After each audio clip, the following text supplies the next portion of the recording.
Niav, tell me a bit about, I guess it's your baby, Small Time, that's being featured at Whistler Film Festival. Well, it's about a little girl growing up in a difficult environment of addiction and all of the contradictions that incorporate America these days, and sort of trying to find herself through all of that. And there is a ton that poor little girl goes through. I don't know how much you want to dive into the story without people seeing it, but can you tell us some of the struggles? Well, it deals with opioid addiction, PTSD. Those are the main, and just being shuttled around without any guidance from adults. Basically, everyone she's sort of creates a connection with ends up disappearing, and she's kind of moved on to the next thing. So it's also just about, growing up isolated without guidance in order to find out who she might become in the world. What made you want to write a story like this? It started out as a short film, and it was a very simple little part. It's the first part of the film. The earliest part of the film is the short that we started with, and that was kind of developed out of a memory I had as a child, and wanted to develop into something more dramatic. Mm-hmm. And because the short kind of worked out nicely and we had a really good time and it was a lovely shoot, and we were all very curious to know what would become of this little girl, because Audrey, who took on the role, her very first role in film, did such a lovely job with it and made us really curious to know where that character might go next. So then we developed it into a feature and made it less of an intimate little story and more of a larger scope tale in how she integrates with the society around her. Now, because you took it from a short film to a feature film, it took you a couple of years to create, is that right? Yeah, we were, I would say, about 5 years total and 3 years of shooting. So because Audrey was 7 years old when we started, mm-hmm. and by the time we realized we might make a feature out of it, the feature was also about growing up and learning. And so I wanted to give her time to actually grow up a little bit in between parts, so we could kind of see her evolution as a person as well as the character's evolution, and they would match. And that's exactly what you got, because even as an actress so young, Audrey obviously didn't know necessarily the depths of issues that this character was dealing with, but then skip ahead a few years and she now knows what's going on and what emotions to put into this role, with, of course, your help as director. How did you view her transition?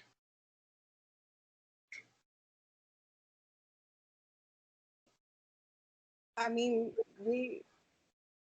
it was just that it was clear that she understood a little more what was going on, mm-hmm. especially in part 3, the latest part. But pretty much we didn't discuss any of the dark stuff going on. Right. Unless she had a question, then we could talk about it, or, a question about a word, what that means, or things like that. But we kind of steered clear of talking about the the dark stuff in there, and we just talked about what sort of where she was at emotionally with the people around her in each scene. And that kind of continued even when she was a little older and maybe understood more. And I don't think even in part 2, when there's a lot of sort of interaction with drug stuff and kind of really uneasy scenes, a lot of that, you know, at that point she knows the film is about drugs and this is drugs and drugs are bad, but I don't think she has any further, or had at that point, at that age, any further knowledge of what that means or what that was. She was really still just discovering, okay, what this is, you know? And as if being a director isn't difficult enough with all the different hats that you do have to wear and the different types of people that you may have to direct. When it comes to directing a child and sort of keeping her safe from the story while telling the story, how do you do that? I mean, that was a challenge, especially at the beginning, because I didn't know how she might interact with the material.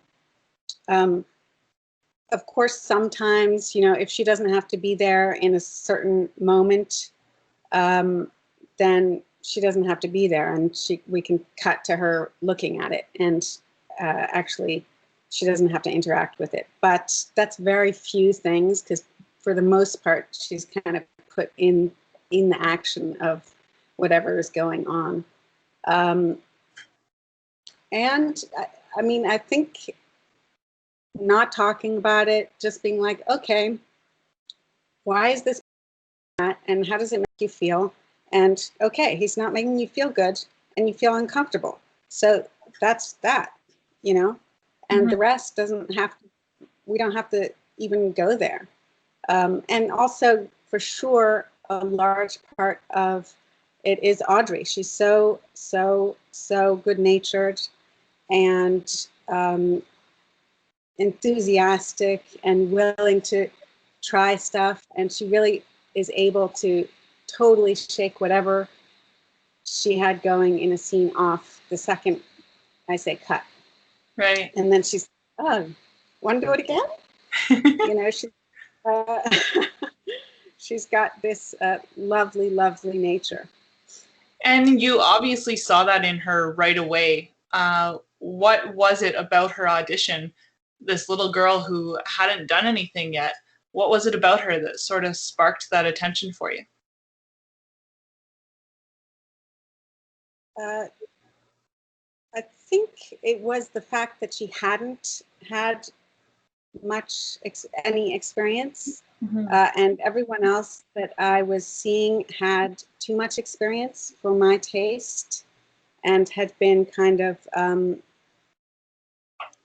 affected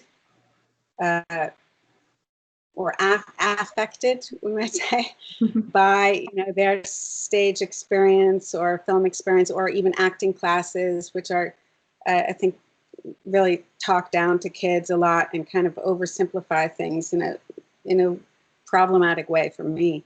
And so she didn't have any of that, which I would have had to work on getting rid of the whole time. And she just had this sort of pure canvas that we could build on, and mainly the quality that I was looking for and that she had really beautifully is that you know, she listens. She's really there and actually listening to what her partner is saying, which is everything for me. And you really do see not only in Audrey, but you see raw emotions through the entire cast throughout the entire film.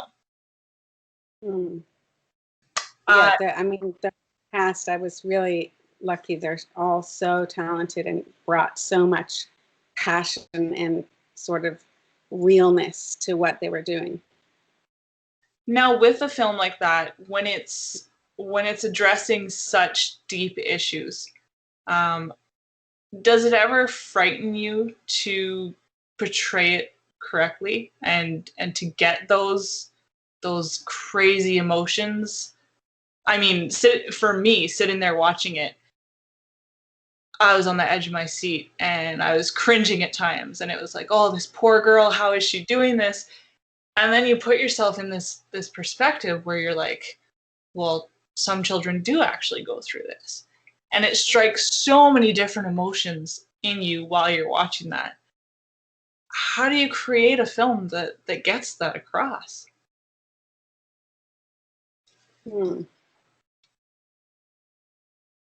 I mean, I certainly wouldn't want to shy away from the intensity and strangeness, especially, of the situations, because that's what the film is about.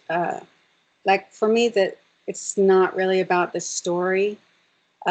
It's about the tension that's between people, or that's hovering in the air in all of these situations, because they're situations that are really problematic. And so, that's what the work is. That's what my job, I thought, was to make sure that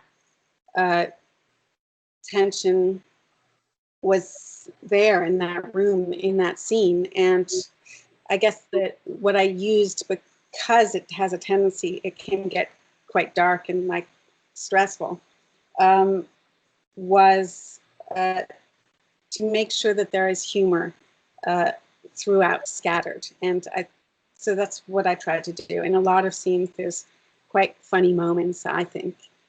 It's not ha-ha humor. It's kind of awkward humor where you're not really sure it's funny, but you're kind of laughing and you feel maybe you shouldn't be laughing. Right. And that's the kind of humor that I like. And because I want the audience to feel the stress of the situation, as well as, the actors. I don't want them to feel comfortable looking at this and feel like, oh, I saw a story. Good, right? Yeah. And otherwise, it doesn't serve its purpose. Right. So now this film, which originally started as a short, is a feature at Whistler Film Festival. When you found that out, were you shocked, or did you sort of know this was coming?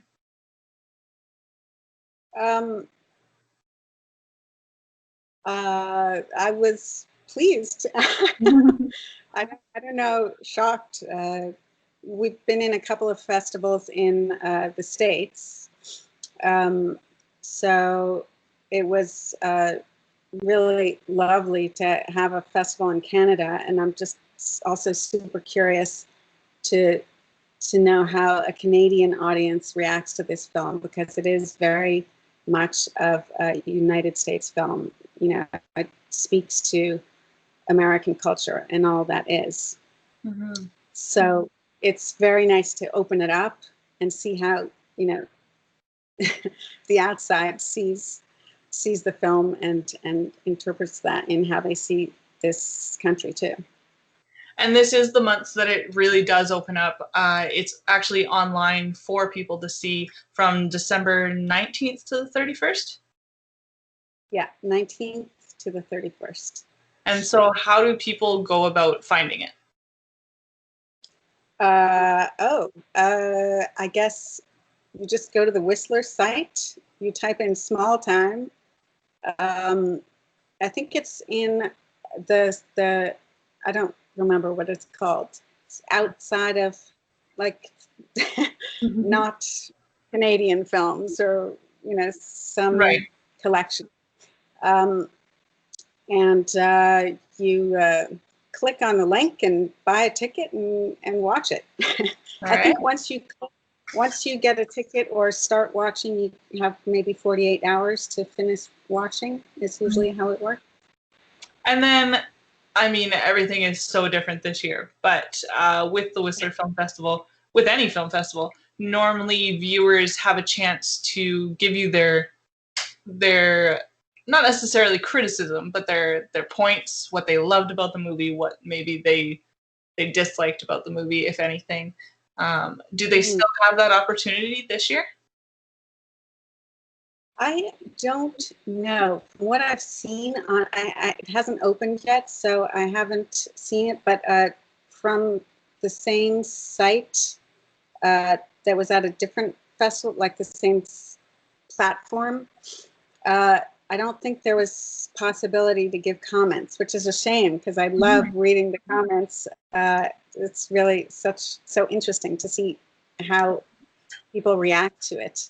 But I know that you can vote for it because it's an audience award. So if you appreciated the film, please vote. And if there is possibility to give comments, then please do that too. But I'm not sure there is. Yeah.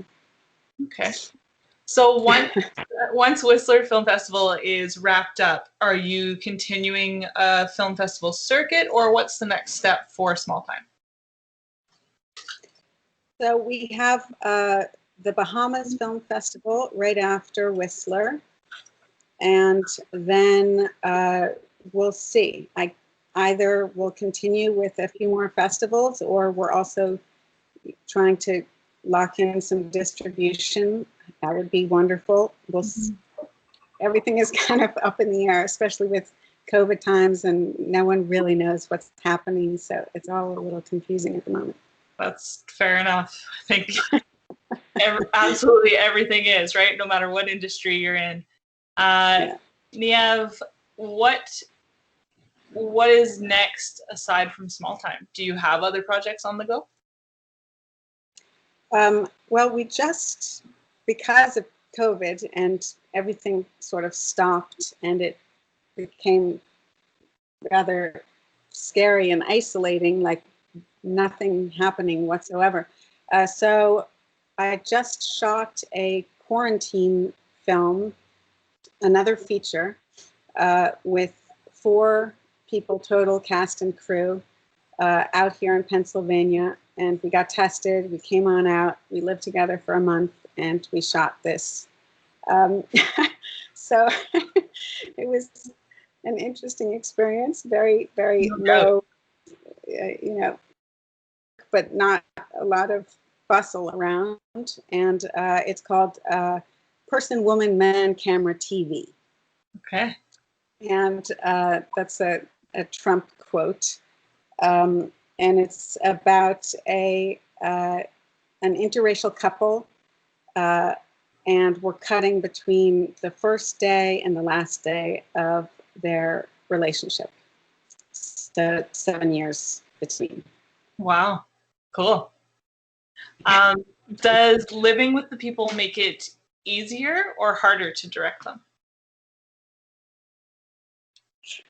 That's a good question. I think it makes it harder. Fair. There's so much proximity, and there's no like distance, that everything is just kind of life and